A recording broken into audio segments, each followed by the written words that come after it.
আসসালামু আলাইকুম, সবাই কেমন আছেন? আমি আলহামদুলিল্লাহ ভালো খারাপ মিলিয়ে আছি। যেহেতু কোরবানি গেল, তারপরে গরম সব কিছু মিলিয়ে আছি কোনো রকম। তো অনেক দিন আপনাদের সাথে কোনো ভিডিও শেয়ার করা হয় না। তো এই ব্লগটা আমার ঈদের ব্লগ। ভাবলাম যে আপনাদের সাথে শেয়ার করি আমি কিভাবে 15 কেজি মাংস রান্না করি। তো সেই সাথে সাথে আমি ফ্রোজেন করি কিভাবে, সেটাও আপনাদের সাথে শেয়ার করব। আসলে ঈদের মাংসটা খুব মজা হয়, সেজন্য সবাই মনে হয় যে একটু বেশি রান্না করে। তো এইখানে 15 কেজি মাংস আসলে দেখতে বোঝাই যাচ্ছে না।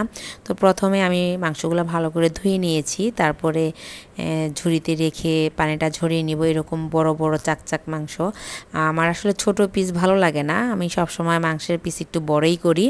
তো কসাইরা যেভাবে কেটে দিয়েছে ঠিক সেইভাবেই আমি ওদেরকে ইনস্ট্রাকশন দিয়ে দিয়েছিলাম যে বড় করে কাটার জন্য।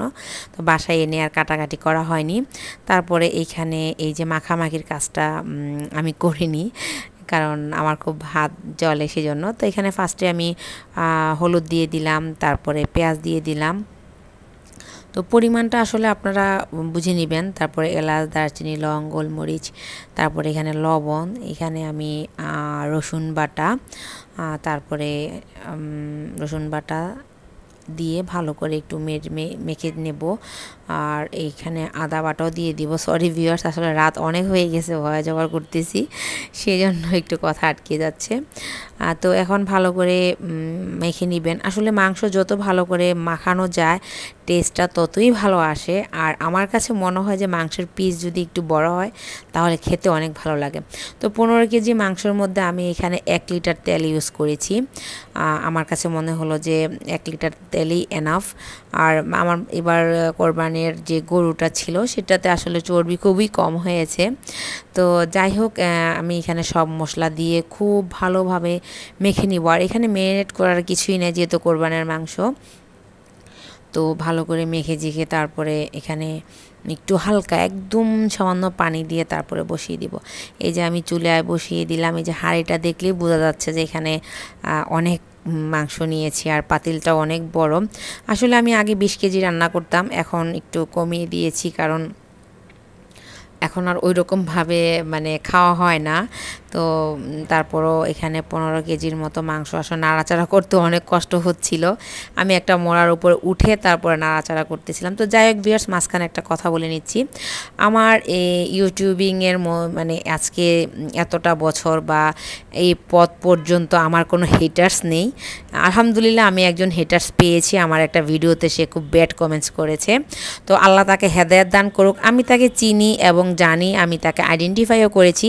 আমি জানি না সে যে আমাকে মানে ভিডিওতে এরকম একটা ব্যাড কমেন্টস করেছে, আমাকে একজন বলল। তারপরে যে বলেছে সে নিজ দায়িত্বে তার খোঁজখবর নিয়ে, সে আইডির খোঁজখবর নিয়ে দেখলো আর কি।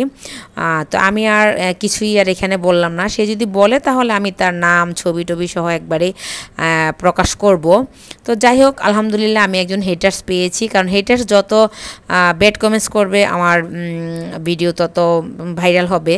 তো আমি চাই যে আমার ভিডিওতে এরকম হেটার্স থাকুক। তো আল্লাহ তাআলা তাকে হেদায়েত করুক। তবে আমি আসলে কি বলবো, আমার যখন খুব খারাপ লাগছে, আমি যখন তাকে চিনতে পেরেছি তখন আমার খুবই খারাপ লাগছে। তো যাই হোক, এই যে আমার মাংসগুলি দেখে বোঝা যাচ্ছে কি এরকম অবস্থা কষানোর আর কি।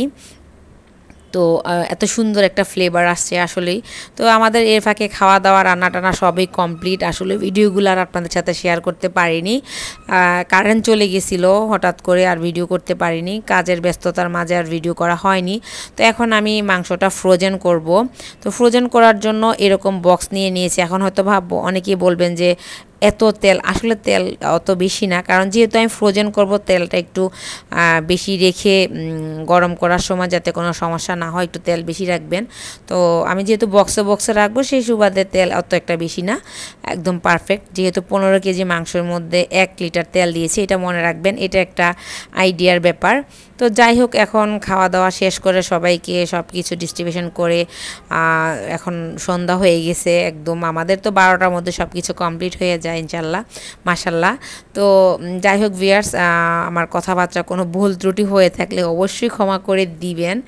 আসলে রাত এখন 2টা বাজতেছে, ভয়েস ওভার করতেছি, তো অনেক লেট আপলোড করলাম, কারণ ব্যস্ততার মাঝে গেছে। আরও কিছু ভিডিও আছে, আমি ইনশাল্লাহ আপনাদের সাথে শেয়ার করব। তো সবাই ভালো থাকবেন, সুস্থ থাকবেন, দোয়া করবেন।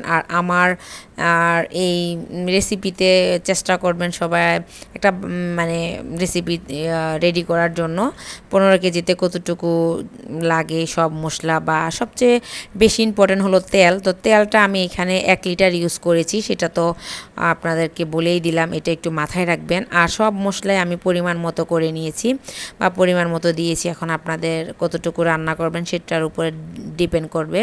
তো এই তো এখন আমি এগুলাকে ভালো করে নিয়ে তারপরে একটু ঠান্ডা করে নিব, কারণ যেহেতু মাংসটা অনেক গরম, এখনও ঠান্ডা হয়নি।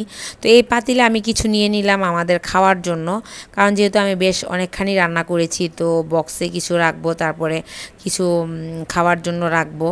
তো এইখানে আমি এক পাতিল আমি খাওয়ার জন্য রেখেছি। আসলে বক্স অনেকগুলাই করা হয়েছিল, অনেক যেহেতু অত একটা খাওয়া হয়নি ঈদের দিন, সবাই খুব টায়ার্ড ছিল।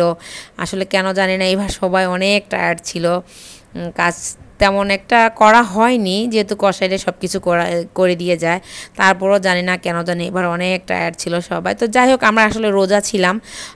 কোরবানের আগের দিন খাওয়ার পর যদি কোরবানের আগ পর্যন্ত কিছু না খায় তাহলে নাকি একটা রোজা হয়। তো সেই জন্য আমাদের বাসায় তেমন সবাই কেউ খাওয়া দাওয়া করেনি। তো কাজ টাজ করে মাংস আসার পরে রান্না টান্না করে সবাই খেয়েছে, তো সেই জন্য একটু টায়ার্ড ছিলাম। ফুল ভিডিওটা ওয়াচও করতে পারিনি, কিছু কাটসিট হয়ে গেছে আসলে। তো যাই হোক ভিউয়ার্স, সবাই ক্ষমা দৃষ্টিতে দেখবেন, আর সবাই দোয়া করবেন, আমিও আপনাদের জন্য দোয়া করি। সবাই ভালো থাকবেন, সুস্থ থাকবেন, সবাই সবার জন্য দোয়া করবেন। কার ঈদ কেমন গেল অবশ্যই কমেন্টস করে জানাবেন, আর আমার ভিডিওটি কেমন লাগছে সেটাও কমেন্টস করে অবশ্যই আপনারা জানাবেন ইনশাল্লাহ। তো আজকে এখানে বিদায় নিলাম, আল্লাহ হাফিজ।